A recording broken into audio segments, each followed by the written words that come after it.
Breaking news చూస్తున్నాం. ఒక విషాదకరమైన ఘటన ఖమ్మంలో చోటు చేసుకుంది. ఇది ఒక అమానవీయమైన ఘటన కూడా చెప్పొచ్చు. ఒక కొడుకు తల్లిని కడతీర్చిన ఘటన చోటు చేసుకుంది. అయితే ఒక్కసారిగా కూడా ఈ విషయం తెలుసుకున్న తండ్రి కానీ వీరందరూ కూడా షాక్కి గురయ్యారు. అయితే జల్సాలకు అలవాటు పడిన చిన్న కొడుకు ఈ ఘాతుకానికి పాల్పడినట్లుగా కూడా తెలిసింది. అయితే ఈ ఘాతుకానికి పాల్పడిన అనంతరం కూడా అక్కడి నుంచి పరారయ్యాడు, వైరా వెళ్ళాడు. అయితే తర్వాత పోలీసులు విచారణ చేసిన అనంతరం అయితే ప్రజెంట్ అదుపులోకి తీసుకున్నారు. అయితే జల్సాల కోసం, డబ్బు కోసమే అమ్మనే కడతీర్చారు చిన్న కొడుకు. అయితే కొడుకులు పున్నామ నరకం నుంచి రక్షిస్తారు అని చెప్పి ఇండియన్ మిథాలజీ ప్రకారం నమ్ముతూ ఉంటారు, హిందూ మిథాలజీ ప్రకారం. బట్ ఇక్కడ కొడుకే యముడయ్యాడు ఆ తల్లి పాలిట. జల్సాలకు అలవాటు పడి డబ్బు కోసమైతే ఆ తల్లిని కడతీర్చాడు ఆ కొడుకు. అయితే ఈ ఘటన ఖమ్మం 7వ డివిజన్ ఖానాపురంలో చోటు చేసుకుంది. అయితే చనిపోయిన వ్యక్తి ఎవరైతే ఉన్నారో తను వాణి తన కుమారుడు చిన్న కొడుకే హత్య చేసినట్లుగా నిర్ధారించారు. తన చిన్న కొడుకు గోపి మద్యానికి బానిసయ్యాడు. ఇక బానిసైన తర్వాత డబ్బుల కోసం తల్లితో గోపి గొడవ పెట్టుకున్నాడు. అయితే డబ్బులు లేకపోయేసరికి బంగారమైన ఇవ్వాలని పట్టుబట్టాడు. ఆ సమయంలోనే తన తల్లి నో చెప్పడంతో కూడా ఇక అదే విషయంలో వాళ్ళిద్దరి మధ్య కూడా గొడవ జరిగింది. ఇక గొడవ జరిగినప్పుడైతే ఈ ఘర్షణలో తన తల్లి గొంతు నుమిలాడు. ఇంకా ఆ తర్వాత వెంటనే కూడా ఊపిరి ఆడకుండా హత్య చేశాడు. వెంటనే ఇక తల్లి ఒంటిపై ఉన్న చెవిదిద్దులు, నాంతాడు ఇవి తీసుకొని అయితే పరారయ్యాడు. ఆ తర్వాత వైరా వెళ్ళాడు. ఇక వైరాలోనైతే పోలీసులు అదుపులోకి తీసుకున్నారు. ఈ ఘటన అయితే చూస్తూ ఉన్నాం కదా. పోలీసులు తన చిన్న కొడుకును అదుపులోకి తీసుకున్నారు. అంటే వ్యసనాలకు బానిసైతే ఎంతటి ఘాతకానికి ఒడికడతారు అనేది కూడా ఇది ఒక ఎగ్జాంపుల్గా చెప్పొచ్చు. కన్న తల్లినే కడతీర్చాడు ఒక కొడుకు. అయితే ఈ ఘటన అక్కడ ఉన్న నివాసులను, అక్కడ ఎవరున్న వాళ్ళని, స్థానికులు వీళ్ళందరూ కూడా భయభ్రాంతులకు గురి చేసిందని చెప్పొచ్చు. ఒక్కసారిగా కూడా ఆ ప్రాంతం అంతా విషాదకరణ ఘటనలో మునిగిపోయింది. ఇది తెలుసుకున్న కుటుంబ సభ్యులు కూడా ఒక్కసారిగా కూడా తమ దుఃఖాన్ని అయితే కంట్రోల్ చేసుకోలేకపోతున్నారు. ఏ కారణము లేకుండా కూడా తన తల్లిని కేవలం తన వ్యసనాలకు బానిసై కొంత బంగారము, డబ్బుల కోసం తన తల్లిని కడతీర్చాడు. భవిష్యత్ ఏంటి ఏమీ కూడా ఆలోచించకుండా ఈ విధంగా తన చిన్న కొడుకు బిహేవ్ చేయటం, తన తల్లిని కడతీర్చడం అనే ఘటన అయితే ఇప్పుడు స్థానికంగా కూడా సంచలనంగా మారింది ఈ ఘటన. అయితే ఇటువంటి ఘటనలు డెఫినెట్గా సమాజంలో ఉన్న ప్రస్తుత పరిస్థితులను అయితే అద్దం పడుతూ ఉన్నాయి. దీనికి సంబంధించిన మరింత సమాచారం మా ప్రతినిధి భాస్కర్ లైవ్ లో అందిస్తారు. భాస్కర్, అసలు ఈ ఘటనకు సంబంధించి కంప్లీట్ డీటెయిల్స్ ఏ విధంగా ఉన్నాయి? ఖమ్మం నగరంలోనే ఒక అమానుషమైన ఘటన చోటు చేసుకుంది. మొత్తానికైతే ఖమ్మం ఖానాపురం 7వ డివిజన్ లో ఒక లక్ష్మీనారాయణ, ఈ శ్రీవాణి, ఈ ఇరువురు కూడా దాంపత్య జీవితం చక్కగా సాఫీగా జరుగుతున్న నేపథ్యంలోనూ లక్ష్మీనారాయణ ఆయన యొక్క రియల్ ఎస్టేట్ వ్యాపారం చేసుకుంటూ తన కుటుంబాన్ని పోషించుకుంటున్న నేపథ్యం ఉంది. వాళ్ళ దాంపత్య జీవితానికి 2 బిడ్డలు ఉన్నారు. మొత్తానికైతే ఒక త్రీనాథ్, గోపినాథ్. త్రీనాథ్ పెద్ద కొడుకు, అతను ఎలక్ట్రీషియన్ వర్క్ చేసుకుంటూ ఖమ్మంలో తన వేరే ఇక్కడ నివాసం ఉంటున్న నేపథ్యం అయితే ఉంది. ఇక గోపినాథ్ మొత్తం చిన్న కుమారుడు, ఆయనకి ఇంకా పెళ్లి కాలేదు. ఆయన మొత్తానికైతే మొత్తం జలసాలకు అలవాటు పడి ఇటీవల కాలంలో తల్లిదండ్రుల మధ్యన కూడా తరచుగా గొడవలు పెడుతున్న నేపథ్యం ఉంది. ఇటీవల తల్లిని కూడా గత 4 రోజుల క్రితం కూడా ఒక విచక్షణ రహితంగా తల్లి తండ్రిపై కూడా దాడి చేసిన నేపథ్యం ఉందని చెప్పి స్థానికులు చెప్తున్న నేపథ్యం అయితే ఉంది. మరోవైపు మాత్రం ఆ 4 రోజుల క్రితం జరిగిన గొడవలోనే నాకు ఆర్థికంగా సహాయం అందించాలి, లేకపోతే మాత్రం మిమ్మల్ని బ్రతకనీయంటూ కూడా ఒక మద్యం మత్తులో వాళ్ళకు వార్నింగ్ ఇచ్చినట్టుగా చుట్టుపక్కల చెప్తున్న నేపథ్యం అయితే ఉంది. అయితే మధ్యాహ్నం పూట మాత్రం ఎవరు లేని సమయంలో అంతా మధ్యాహ్నం పూట అంత చుట్టుపక్కల ప్రాంతం అంతా కూడా కాస్త రెస్ట్ తీసుకొని నిద్రపోతున్న నేపథ్యంలోనూ తల్లి ఇంట్లో ఒక్కతో ఉన్న నేపథ్యంలోనూ దిండ్లు దుప్పట్లు పెట్టేసి తల్లిని హతమార్చిన నేపథ్యం ఉంది. అనంతరం ఆమె చెవుపోగులుతో పాటుగా మెల్ల ఉన్నటువంటి నాంతాడు అవన్నీ కూడా తీసుకొని వెళ్ళి ఆయన ఇక్కడ ఖమ్మం నుంచి పరారైపోయి వైరాకి వెళ్ళినట్టుగా సమాచారం తెలిసింది. మొత్తానికైతే తర్వాత మరి సాఫీగా సాయంత్రం 6:30 నుంచి 7 గంటల సమయంలో తల్లి మరణ వార్త విని మళ్ళా ఏం తెలియని వ్యక్తులు లెక్కనే గవర్నమెంట్ హాస్పిటల్కి వచ్చిన నేపథ్యం అయితే ఉంది. గవర్నమెంట్ హాస్పిటల్కి వచ్చిన తర్వాత అసలు అక్కడ ఆ పరిసరాల్లో ఆ సమయంలో ఎవరు వచ్చారు, ఆ తల్లిని హతమార్చిన అనంతరం ఆయన అడావుడిగా బయటకు పోతున్నప్పుడు ఆయన అక్కడ కొందరు చూశారు. అయితే కుమారుడే ఈ యొక్క ఘాతకానికి పాల్పడ్డారనేది ఒక నిర్ధారణకు రావడం కూడా జరిగింది. తండ్రి లక్ష్మీనారాయణ ఫిర్యాదు మేరకు మొత్తానికైతే చిన్న కుమారుడిపై పోలీసు ఫిర్యాదు చేయడం కూడా జరిగింది. పోలీసులు కూడా మార్చిరి దగ్గరకు వచ్చినటువంటి గోపినాథ్ను అక్కడ అదుపులో తీసుకుని విచారణ చేపట్టారు. అయితే ఆ ఘటనలో మాత్రం తన మధ్య మత్తులో ఉన్నాను, ఏం జరిగిందో తెలియలేనట్టుగా తను ఒప్పుకున్నట్టుగా తెలుస్తున్న నేపథ్యం అయితే ఉంది. మొత్తానికైతే మాత్రం ఈ యొక్క ఘటన అంటే జలసాలకు అలవాటు పడి కేవలం కాస్త అమౌంట్ కోసమే తల్లిని నిండు ప్రాణాలు తీసి చేశారని చెప్పని ఇక చుట్టుపక్కల వారందరూ కూడా వాపోతున్న నేపథ్యం అయితే ఉంది. మరోవైపున బంధుమిత్రులు సైతం కూడా ఈ గోపీనాథ్‌పై దాడి చేసేందుకు ప్రయత్నించగా పోలీసులు అడ్డుకొని ఆయన పోలీసులను ధరించిన నేపథ్యం అయితే ఖమ్మం నగరంలో చోటు చేసుకుంది. స్థానికులు ఏమని చెబుతున్నారు? గోపి ఎప్పుడు కూడా ఇదే విధంగా అంటే తల్లిదండ్రులతో గొడవలు పెట్టుకుంటూ కూడా అక్కడ తిరుగుతూ ఉంటాడా?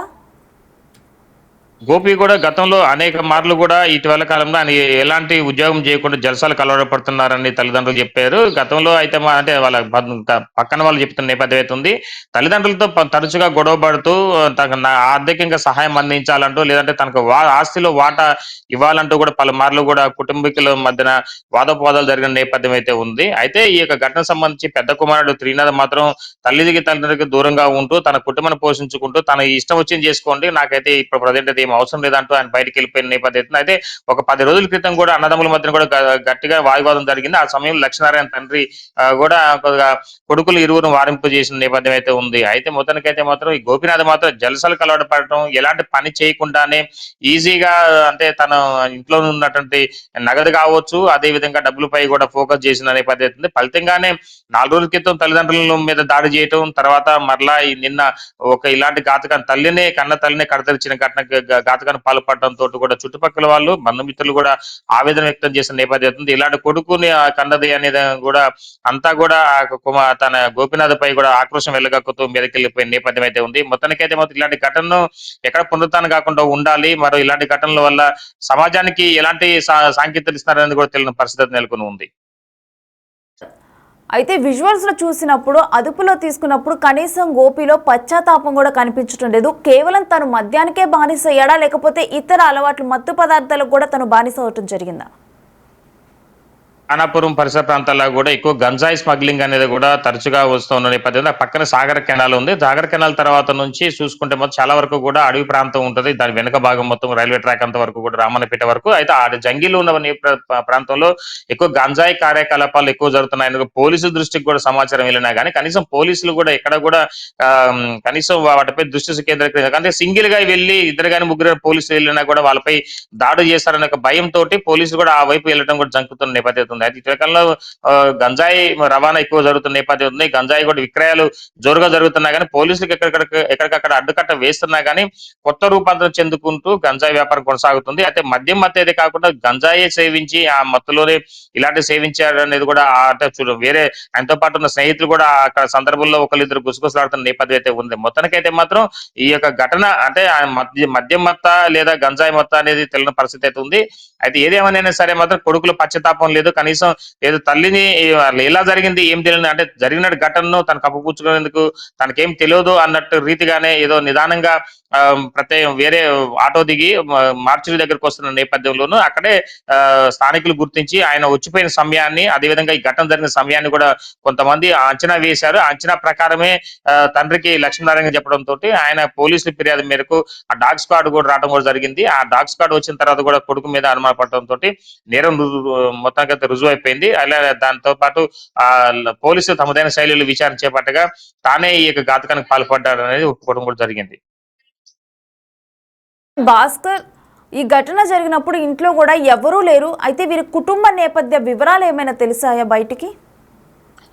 లక్ష్మీనారాయణ రియల్ ఎస్టేట్ వ్యాపారం కొనసాగిస్తూ ఉన్నాడు. గత కొన్ని సంవత్సరాల నుంచి కూడా ఆయన రియల్ ఎస్టేట్ వ్యాపారం చేసుకుంటూ తన కుటుంబం సాఫీగా సాగుతున్న నేపథ్యం ఉంది. ఆయన రియల్ ఎస్టేట్ వ్యాపారం రీత్యా ఇతర ప్రాంతాలకు, అదేవిధంగా ఖమ్మం చుట్టుపక్కల పరిసర ప్రాంతాలకు వెళ్లి క్రయ విక్రయాలు జరుపుకుంటూ తన కుటుంబాన్ని పోషించుకుంటున్న నేపథ్యంలోనూ తాను ఆ రోజువారీ వాళ్ళ పనిలో భాగంగానే ఆయన కూడా బయటకు వెళ్ళారు అన్నట్టు తెలుస్తా ఉంది. తండ్రి ఈ యొక్క ఘటన జరిగిన తర్వాత వాస్తవానికి శ్రీవాణి ఇంట్లో ఉన్న సమయంలోనే బాబు వచ్చిందనే ఉద్దేశంతో ఒకవేళ మధ్యాహ్నం సమయం కాదు చాయ్ పెడదాం అని చెప్పి స్టవ్ మీద పాలు పెట్టారు. ఆ పాలు పెట్టిన తర్వాత పాలు పెడుతున్న సమయంలో పెనుగులాట జరిగి ఉంటది. మొత్తం పాలు స్టవ్ మీద పెట్టిన తర్వాత గొడవ జరిగి ఉంటది. కొడుకు అమాంతంగా తల్లిపై దాడి చేయడంతో ఆమె కాస్త స్రోదపి పడిపోయి ఉంటదని స్థానికులు అంచనా వేస్తున్నారు, అనుమానం వ్యక్తం చేస్తున్నారు. మొత్తానికైతే మొత్తం ఆ ఘటన తర్వాత తల్లి బెడ్ మీద పడిపోవడంతో మరలా ఆమె యథావిధిగా పడుకొని ఉండటంతో ఈ కుమారుడు గోపీనాథ్ మొత్తం కూడా తమ తల్లి మీద ఉన్న బంగారు ఆభరణాలు మొత్తం కూడా తస్కరించడం, అదంతా తర్వాత బయటకి యథావిధికి వెళ్ళిపోవటం, తర్వాత తర్వాత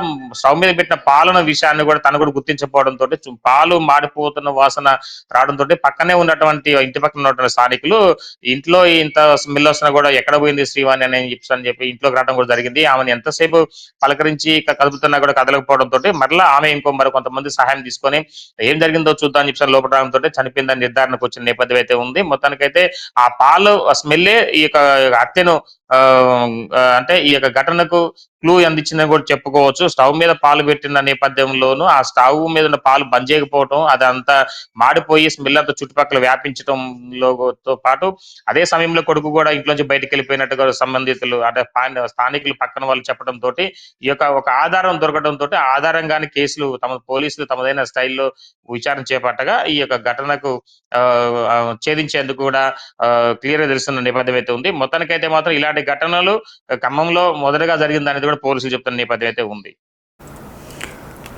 అయితే ఈ ఘటన అనంతరం పోలీసులు అక్కడికి చేరుకున్న తర్వాత అక్కడ ఏ విధంగా ఈ కేసును ఛేదించడం జరిగింది భాస్కర్?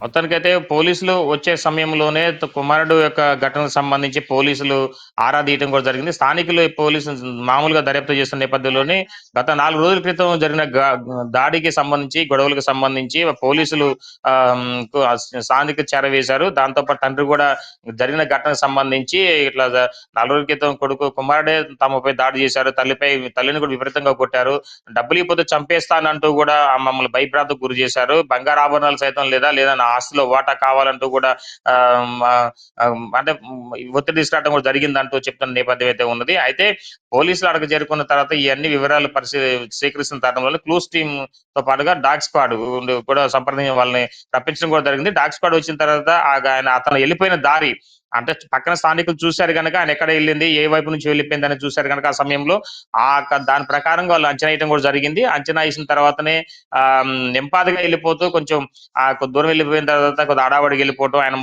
అహంభావాలలో మొత్తం మార్పులు ఉండటంతో అనుమానం వ్యక్తం చేశారు. చివరకు తండ్రి చెప్పినటువంటి ఒక జరిగిన ఘటన ఆధారంగా అదే స్థానికులు చెప్పినటువంటి దాని ఆధారంగా పోలీసులు బేస్ చేసుకొని ఈ కేసును ఛేదించి సఫలమయ్యారని చెప్పుకోవచ్చు.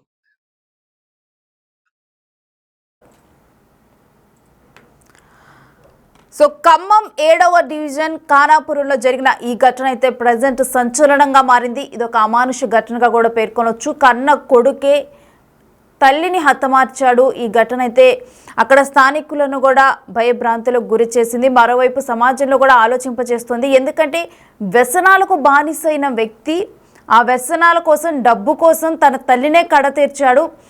అయితే ఇప్పుడున్న సమాచారం ప్రకారం అయితే తను మద్యానికి వాటికి బానిసయ్యాడు, తరచుగా గొడవలు పడుతూ ఉండేవాడు. అయితే తను ఏదైతే ప్రాంతంలో నివాసం ఉంటున్నాడో అక్కడ నియర్ బై కూడా ఈ గంజాయి ప్రభావం కూడా ఎక్కువగా ఉంది. మరి ఆ మత్తుకు కూడా బానిసయ్యాడా? ఆ తర్వాత ఇటువంటి ఘటన జరిగిందా? ఎందుకంటే ఇటు తనను అదుపులోకి తీసుకున్న తర్వాత కూడా తన చిన్న కొడుకు గోపి మొహంలో ఎటువంటి పశ్చాత్తాపం కూడా కనిపించటం లేదు. సో ఆ ఘటన జరిగినందుకు కూడా తను రిగ్రెట్ అవుతున్నది కూడా తన మొహంలో కనిపించటం లేదు. ఏది ఏమైనప్పటికీ కూడా డెఫినెట్గా కూడా ఇది సమాజాన్ని కొంత మేల్కొల్పే ఘటనలా చూడొచ్చు. ఎందుకంటే కూడా ఇంట్లో ఎవరైనా ఇలా వ్యసనాలకు బానిసైన వాళ్ళు ఉంటే కనుక డెఫినెట్గా కూడా దానికి తగిన చర్యలు తీసుకోవాలి, ఇటువంటి ఘటనలు జరగకుండా. ఎందుకంటే వన్స్ వ్యసనానికి బానిసైన తర్వాత ఆ టైంలో ఆ మత్తులో ఉన్నప్పుడు వాళ్ళు ఏం చేస్తున్నారో వాళ్ళకే తెలియదు. సో ఇప్పుడు వ్యసనానికి బానిసైన ఒక కొడుకు వల్ల అయితే తల్లి మరణించింది, పున్నామ నరకం నుంచి రక్షిస్తాడు అని అనుకున్న కొడుకే ఇప్పుడు యముడిలా మారిపోయాడు తన పట్ల.